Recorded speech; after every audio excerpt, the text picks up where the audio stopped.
Hai teman-teman, kenalin, aku Stik. Pada kesempatan kali ini, aku penasaran deh, gimana sih efek AI di dunia pendidikan kita saat ini? AI, atau yang biasa kita sebut Artificial Intelligence, merupakan kecerdasan buatan yang diciptakan melalui komputer untuk meniru kecerdasan manusia. Wah, ternyata seram juga ya teman-teman. AI mulai banyak digunakan pada masa ini, termasuk pada dunia pendidikan. Wah, ternyata AI juga punya hubungan yang keren ya dengan pendidikan. Kira-kira teman-teman pada tahu nggak sih dampak dari AI pada dunia pendidikan itu gimana sih? Yuk kita simak pertanyaan-pertanyaan selanjutnya. Hai teman-teman, kita ketemu lagi nih. Hai Vinta. Hai juga.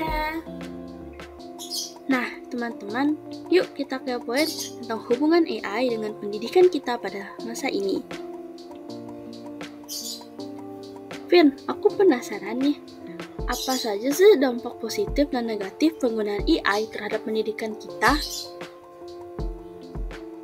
Oke, aku bakal jawab pertanyaan kamu ya.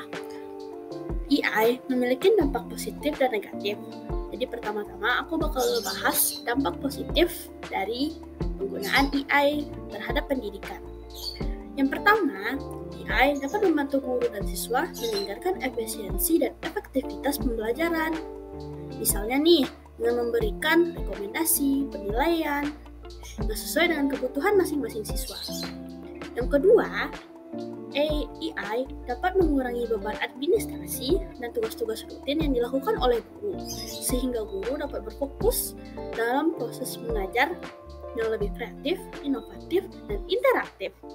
Yang ketiga, AI dapat mendukung pembelajaran seumur hidup atau lifelong learning, yaitu kemampuan untuk terus belajar dan mengembangkan diri sepanjang hidup sesuai dengan perkembangan zaman dan kebutuhan dunia kerja. Nah, tadi itu kan dampak positif. Sekarang kita bahas dampak negatifnya. Yang pertama, dampak negatif dari AI terhadap pendidikan adalah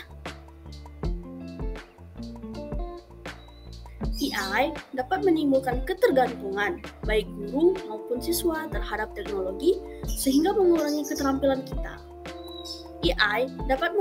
Yang kedua, AI dapat mengancam privasi dan keamanan data pendidikan, misalnya dengan memungkinkan adanya penyalahgunaan manipulasi atau pencurian data oleh pihak-pihak yang tidak bertanggung jawab.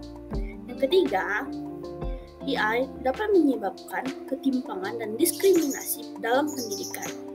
Contohnya nih, dengan memberikan akses dan kualitas yang tidak merata antara daerah, perkotaan, dan pedesaan, antara kelompok sosial ekonomi yang berbeda atau gender yang berbeda.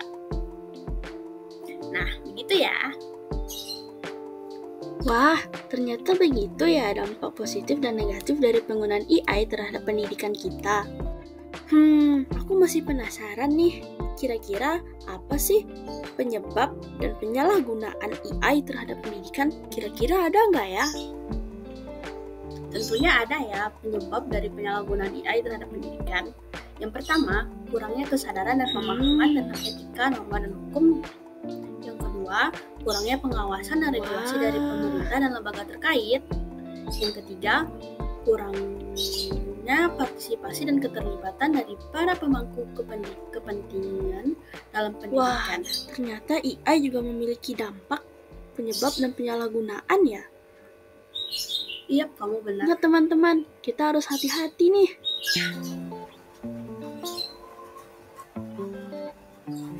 Nah, jadi kan tadi kita udah bahas dampaknya, terus penyalahgunaannya. Kira-kira kamu ada pertanyaan Ada. lagi ya buat Aku masih mau nanya nih, gimana AI terhadap agar pendidikan? kita terhindar dari dampak negatif penggunaan AI terhadap pendidikan? Oke, aku bakal jawab ya. Yang pertama, kita harus meningkatkan literasi digital. Yang kedua, mendorong kolaborasi dan komunikasi antara pemangku kepentingan dalam pendidikan. Yang ketiga, mengembangkan standar etika, norma, dan hukum yang mengatur penggunaan AI. Nah, jadi Ternyata gitu ya. begitu ya cara agar kita tidak terkena dampak negatif dari penggunaan AI. Nah, teman-teman udah pada tahu kan? Dari yang kita bahas tadi, kita udah bisa tahu dampak positif, negatif, penyebab dan penyalahgunaan, serta cara menghindari dampak negatif. Sampai jumpa teman-teman.